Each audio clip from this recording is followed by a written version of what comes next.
This month is especially significant for Trans Bantu Association Zambia, which just turned 17 years old. From our beginnings in 2008, TBZ has grown into a strong, visible, and resilient movement with a presence in 7 provinces and 14 districts across Zambia. For nearly 2 decades, we have remained steadfast in our mission, working with and for trans, diverse, intersex persons, championing their rights, dignity, and inclusion. Today, we are honored to be joined by some of the pioneers who have been part of this incredible journey, a journey of courage, resilience, and impact. What inspired the creation of TBZ in 2008? TBZ was more like just an idea.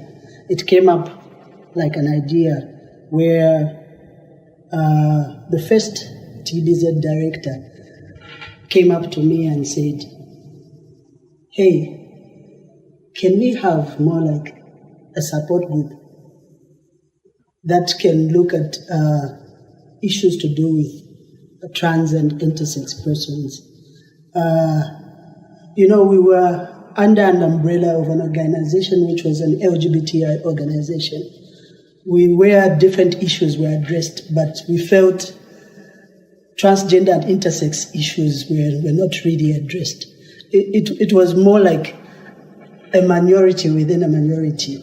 So he came up to me and said, "Why don't we have a support group where we just have a group of transgender and intersex persons who sit and discuss their issues, discuss their challenges, and then maybe in future, why not even have an organization that deals with transgender and intersex persons?" So having done that, we more like looked at who can be our first people that we can sit and discuss, have that support group. So it's like 8 people coming together, sitting down at that's the University of Zambia, one of our biggest universities in Zambia. We sat at a place where we call Gomalex. We met, discussed what we had to discuss, and then there it was, why not form an organization if we could sit here as a team and discuss the issues that we discussed at that time. Thank you. What gave you and the team the courage to start? Like I mentioned, we had that first meeting, and from the meeting, we saw a lot of things coming out, and people felt they needed more of that. They needed more issues to be looked at. They needed more issues to be addressed. And then we said, such kind of issues don't happen at the organization where we are, despite it being an LGBTI organization, but we don't have such opportunities. So why don't we have more of this? So it is a group of transgender and intersex saying, we still need more of this. We cannot just have one meeting or just 2 meetings and then we go ahead with our lives and move ahead without really specifying what kind of issues we want to come out of such organizations, if you call them LGBTI organizations. Yeah, so we just felt the necessity of having that group, that setting, or that organization. Do you remember what the social and political climate in Zambia was back then? To be honest with you, at that time, most of us didn't even really talk about transgender or intersex issues. Mostly it was people like us. When we talk about people like us, we didn't really know what are we talking about when we're saying people like us. Because here are the issues that are being addressed at the only organization that was there, that was existing at that time. but we don't really fit into some of the issues that are talked about, some of the issues that are addressed, some of the strategic issues that are coming out of some of the objectives of the organization. So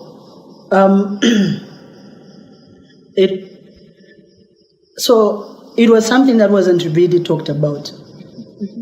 So if you look at trans and intersex issues, they were issues that people don't really talk about.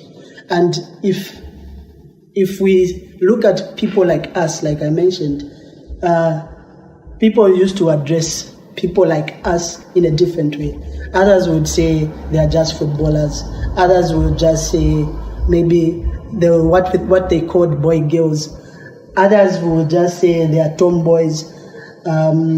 Others would just say these are just the boys that look like girls.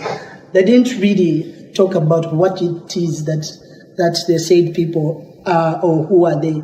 So it wasn't something that was really talked about. But when you look at the broader LGBTI, at that moment, there was a lot of hostility. When something came up, when there was like bad publicity or bad issues that came out from the media or any settings, people would want to seek asylum like immediately because they wouldn't know how to approach the situations. They wouldn't know where to go to. So it was very hostile to a point where people were scared to be out in the open. We didn't even have settings or platforms where we could go out in public to talk about our issues, or maybe even meetings. We could only meet in hidden places where people would not notice. And then also, just having an organization on its own was something that was not heard of, something that was not talked about. And you would go to someone like a public figure and say, these are our issues, and they would not want to talk to you about it. So at that time, there was a lot of hostility. Having mentioned the social and political climate in Zambia then, and also the challenges that TBZ faced in gaining recognition or just existing, can you remember a moment that signaled that TBZ has truly been born as an organization? What was that one moment?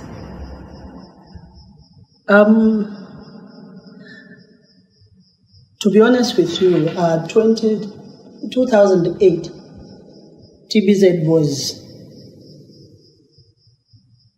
not really an official organization.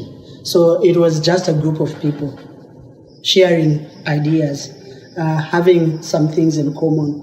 So the organization was not officially formed at that time. So nothing was tangible, nothing was really something that you would look at and say, I think this organization has been formed. Not until everything was confirmed in 2012. So when we officially had an office, when we were registered as an organization, that's when we could see that this is something. This is now us forming an organization. So in 2008, it was still an idea. It was just still people having a common ground. Thank you so much for that. What kind of work has TBZ done directly with the community members? So thank you so much for that question. So over the past years, TBZ has done quite a number of initiatives that supports communities. And these, they do not just range from outreach activities and support groups and also community empowerment. So TBZ has done a good number of work that directly benefits the community members. So like I shared, TBZ has got initiatives such as community outreach. So community outreach, this is where we've got a set of community outreach workers who outreaches to the community to hear their concerns directly. So this is one of this is one of the platforms where communities are empowered to share their challenges they are facing in their daily lives. Then we've got also support groups. When we speak of support groups, these are different thematic areas of support groups. They've got different themes that engages different communities based on their needs. So this is also one of the platforms that the communities are engaged using this platform. Then amongst other work that TBZ has done directly with the community members, I think it's community empowerment. Over the past years, TBZ has been trying to empower communities with knowledge and information about different things, be it health, when you talk about different other modalities that community members are able to sustain themselves in their lives. This also has been another piece where TBZ also comes in, and also just also educating individuals about making them realize who they are, of which I think we're talking about sexual orientation and gender identity. I think for this one, I think it has been also a bigger part of TBZ in terms of knowledge creation. And this is also done through different trainings, and also this also ranges from different, also not just community members, but also the stakeholders as well. They've benefited in terms of the sensitivity trainings that TBZ has been doing, amongst other trainings. I also must mention that even empowering our own community members to do the work, I think this is something that also directly benefits our communities, which is trans and intersex communities, of which I think this is also not just limited to the primary targets of TBZ, which is trans and intersex. So we find that even LGB community members have also benefited from this engagement of engaging with the community members. And the other thing, maybe just to top it up in terms of how TBZ directly also engage with the communities, we've got online platforms. These online platforms provide some sort of a flexible chance for everybody to engage wherever they are. Understanding that TBZ has also expanded. From its inception, TBZ was just in Lusaka. Then as the years went on, we saw that there was expansion to the Copper Belt, where I was found, and I became one of the first community outreach workers in Kitwe. That was exciting. And now from there, we saw that there was expansion to Livingstone, there was expansion to Northern Province, there was expansion to Luapula Province. All these activities and initiatives aimed at ensuring that we get the reach to the community members, of which I think expansion is still ongoing. So that is also another thing that also ensures that TBZ has also created in terms of ensuring that community members from wherever they are, they're able to be reached. And it's also through these interventions where we find ourselves also engaging with the traditional leaders, because we understand that awareness is also linked to advocacy. So our advocacy is bordered around ensuring that we get the facts on the ground and ensure that those are translated into now living advocate strategies that we're able to engage with our major stakeholders. That also includes the parent support groups, where we also engage parents about educating them on how best they're able to live with their children, with whoever they are, of which I think that also trickles down to the levels of acceptance, because we understand parents also faces different challenges, but again, how do we bring them together so that they can also have a platform? So when you're talking about engagement of our community members, we do not just engage our community members, but also we also engage other stakeholders that are connected to our community members by sharing by sharing the information and to ensure that they're also up to date with what TBZ is doing, because of our niche of ensuring that we make an enabling environment where transgender and intersex are able to enjoy their rights. Yeah. Perfect. You've mentioned groundbreaking initiatives. Can you mention just a few that stood out as milestones for TBZ? What programs or initiatives stand out as a milestone for TBZ? You've mentioned the engagement of the traditional leaders. What other initiatives? Other initiatives in terms of engagement that are groundbreaking.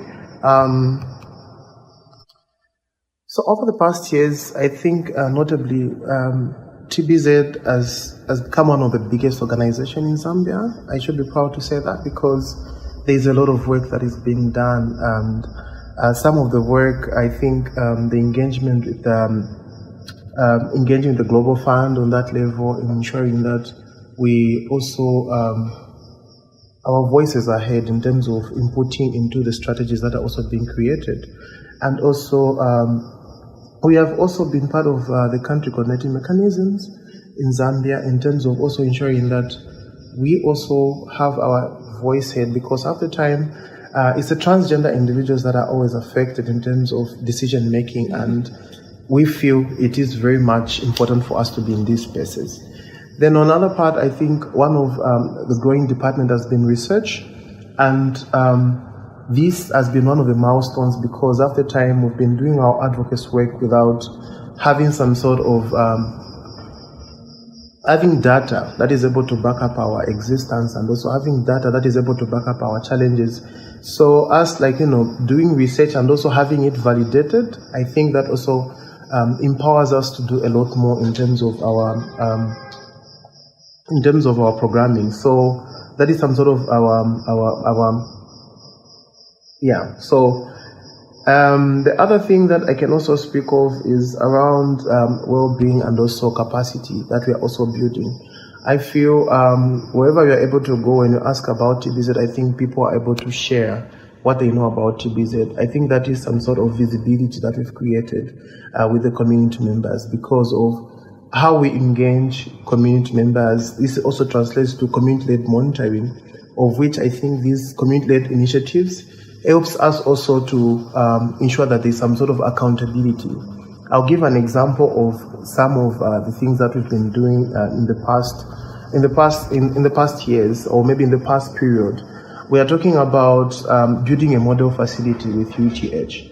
This is something that is big for us because it's not some sort of an intervention that is going to end in a very shortest period of time, but this is some sort of futuristic kind of an intervention because it gives us some sort of a direction of where we want to be in terms of access to healthcare services. How do we ensure that our communities are treated in a way that is respectable, accountable, and the services are available? So we are looking at this initiative as some sort of a milestone because I think we've done the bigger steps. we secured an MOU with a government entity, which is UTH, that is under Ministry of Health. That is some sort of a milestone. And not just also maybe ensuring that we create this model facility, but there are also tentative kind of initiatives to support this model that we want at the end of the day. Mm-hmm. By doing so, what are we doing? We are also trying to work around the SOPs, standard operating procedures, because we feel that that has been a gap in terms of the curricula for healthcare providers in Zambia. So TBZ is trying by all means to ensure that all these pieces are always in place to ensure that in as much as we're building this model facility, we're not going to realize that we jumped the first step and now we have to get back to the step that is required. The more reason why we are trying to ensure that we build not just capacity to the healthcare providers, but again, ensure that there are also documents, some sort of guiding documents to ensure that services are provided in a manner that our communities will be able to appreciate. Yeah. Thank you so much. Can you share one story of how TBZ has changed someone's life? So for me, on that question, I feel like it's a little bit more personal because I keep on sharing about how TBZ has changed my life. Mm-hmm. From being a volunteer to where I am, I think for me it's a milestone. I've served different portfolios in TBZ that has also helped me to grow to be a person who I am today. So it's not like it's something that is very far away from So for me, TBZ has changed my life. I'm going back to 2014 when I met with TBZ, and I felt that was the space for me because I met brilliant individuals that really spoke life into me in terms of how I felt, and also in some way it also answered some of the questions that I had, I had a long time ago. I didn't know that transgender individuals existed because I was just existing as a gay man and in my own, But after meeting TBZ, I think I gained a lot more of information about who you are, and that kept me thinking, and I am here, and I can simply say who I am without a doubt, because I think the information that I got through the Chikondi classes that we were having a long time ago. We used to have Chikondi classes, and these classes aimed at ensuring that we meet and gather and also share common problems, not just sharing common problems, but again, how we can also secure ourselves, understanding that the area where I was, it was a bit, it had security concerns. So in that process, I learned a number of things. And I am here again. I managed to go back to school. I have got a degree, and this degree came out for me because TBZ empowered me. I have a job, I've got a house, and it's because of how TBZ has transformed my life, and this has been something that has always been going. So for me, I can say it has not just transformed my life, but it has changed my life. I never imagined to be where I am today. So for me, I think that is a powerful story that I always share wherever I am, because this is something that is always with me. So, yeah. Thank you so much. Truly inspiring. How does the organization connect with the wider trans and intersex movement? How does the organization connect with the wider trans and intersex movement? So TBZ connects with the wider trans and intersex movement by being a member of some of the groups. So we are a member of the Southern Africa Trans Forum. We engage with partners there who have immensely built TBZ's capacity when it comes to issues around policy advocacy. But this all began with a few individuals, pioneers, going to different countries through exchange programs to learn about what different countries were doing. I also participated in one to Kenya, where we learned how to address health issues. So I think for me, the visit to Kenya is the one that actually honed my health experience and expertise. And then we've also worked with a couple of... Are there partnerships or networks that have been especially important to your growth as TBZ? I may forget some, but there's been SAI, there's been SALC, there's been Positive Vibes, who have helped us greatly, especially when it comes to health reforms, working with health facilities, that they've been really helpful there. We also had GATE, who have also brought, they built our capacity in understanding global fund processes, and also helped build our community's capacities in understanding global fund processes. Locally, we have worked with the Restless Development, who also, so they brought TBZ to participate in a coalition of different organizations from the media, SRHR organizations, to just monitor commitment and a lot more of the agendas, the SDGs, the commitments with our communities. Thank you. Any lessons shared with or learned from other movements across Africa? We once participated in the Coalition of African Lesbians Autonomy Project, and through that I think we also got to understand feminist theories, which have also helped shape some of our discourse in terms of including trans diverse persons, and recognizing also creating a trans feminist space for our population. A lot of the times, trans people are not really accepted in feminist spaces, but we were able to create that space within our own safe space for our communities. So that has been also super useful. Then also learning from different organizations, especially from East Africa. and everything that's going on there. We have learned, first of all, diplomacy. We have learned how to tread carefully, but then also still attempt to connect systematically to the different systems. So be it the government entities and addressing issues to do with health. We still have some hurdles when it comes to, I think, acceptance and affirming services to trans and intersex people. But I think we are making headway when it comes to understanding that if something is not enshrined within the policies, it becomes difficult for anything really to be implemented if it's not recognized within the government's mandate. Thank you so much.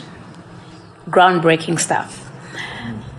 TBZ, looking to the future right now, what are TBZ's dreams for the next 5 to 10 years? So TBZ dreams for the next 5 to 10 years would look like a safe space where we can come back to because we own the space. It also looks like being free from discrimination in all respect. So this, I would liken it to what Shaka said, that he foresees a South Africa where Zulu, white live together as brothers. And for me, something that would be very meaningful within the next 5 to 10 years is a recognition of our humanity and not really a focus on our differences. This, for me, I think will be able to create, to break the barriers that exist in different areas. But then also it looks like sustainable funding. This does not necessarily have to come from outside donors, but we should be self-reliant to be able to address the issues of trans and intersex folk. Thank you so much. What challenges do you still want to overcome as TBZ? I think for me, some of the challenges that we would want to work around, in terms of when you talk about sustainability, I feel for me this just goes beyond the organizations. It's in terms of looking for the high levels of unemployment to the community, because this might also still draw us back to being unsustainable, because if we continue serving the communities that are not really stable, that's a little bit of a challenge, because the challenges that are going to be there are the same usual challenges in terms of them finding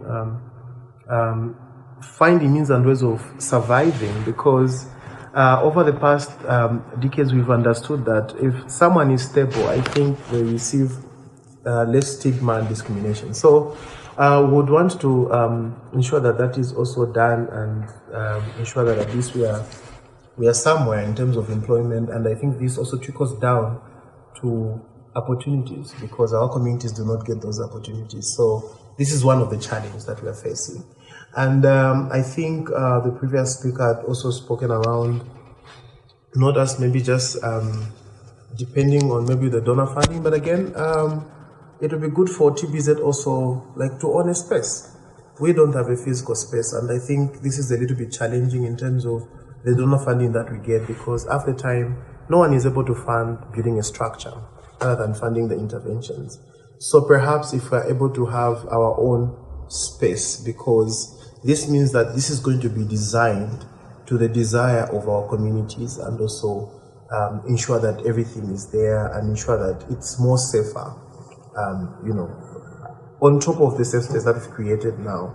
So it would be just good for TBZ to own property, because this also gives some sort of sense of security and understanding how the political landscape always keeps on shifting. We need to ensure that we have a safer space away from just being safe, a safer space for our communities, and also the frontliners, which is us, to ensure that there is some sort of a more sustainable of engaging with the communities. Thank you so much. How can allies, DVs, and fellow activists support TBZ more effectively? For me, I think they could be more effective in their support through connections, linking TBZ to opportunities for growth, for funding, but then also they could provide technical support to build the organization's capacity. I think even for me, I think going into the future, especially because of everything that has happened in the past, solidarity, public solidarity with the organization, not just being partners behind closed doors, but then mentioning that we work with certain groups and also supporting each other's work. I think lately the movement is very fragmented. And so if we can get to a point where we have a movement built on the similarities, our common purpose, it's going to be possible for us to see beyond our differences and actually start to advocate for our communities.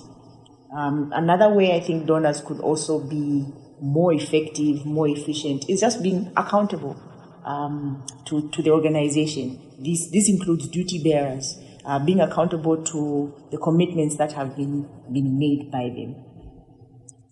Beautiful. If you could send one message to trans and intersex people in Zambia who feel isolated, what would you say? I would say that your identity is valid, you are worthy, you are not alone. It's very important for individuals to recognize that there is no favor being done for them by any institution. These are entitlements that they have. And so in a space where they feel, even in family, where they feel isolated and alone, there's always a place with us. Come and join us, not necessarily to become an activist, but even just learning, growth. Someone has already shared about their experience with TBZ and how it has impacted their life in so many profound different ways. I think it would be very wise for individuals who feel alone to not shun away but reach out, because help is there, it exists. It's a very friendly space, it's a safe space. Thank you. And lastly, what would you like TBZ to be remembered by in Africans, trans and intersex today? History. I would love TBZ to be remembered as one of the organizations that has gone to the communities who are on the grassroots. When we speak grassroots, it's diving into the community and also ensuring that even the last person who is not safe is protected. A person who doesn't have something to eat, something has been provided in one way or the other. That's how I would love TBZ to be remembered. And also TBZ to be remembered as an organization that has put communities as a center of programming, because all the work that we do are inspired from the communities that we serve each and every time. So for me, I think if I'm able to summarize this, I would want TBZ to be remembered for the work that it does for the people. Thank you. Thank you. I'd like TBZ to be remembered as the first trans and intersex organization in Zambia, the first, number one, to, like the previous speaker has mentioned, to reach grassroots communities, those who are at the very heart of the community. I would also like TBZ to be remembered as an organization that was very bold in demanding the space for trans and intersex persons, very fearless, very unapologetic to attempting to have rights discourse for a group of people that were not even being mentioned, not even being considered. If we listened to the story from 2008, we came, we saw, we conquered best we could. Truly inspiring.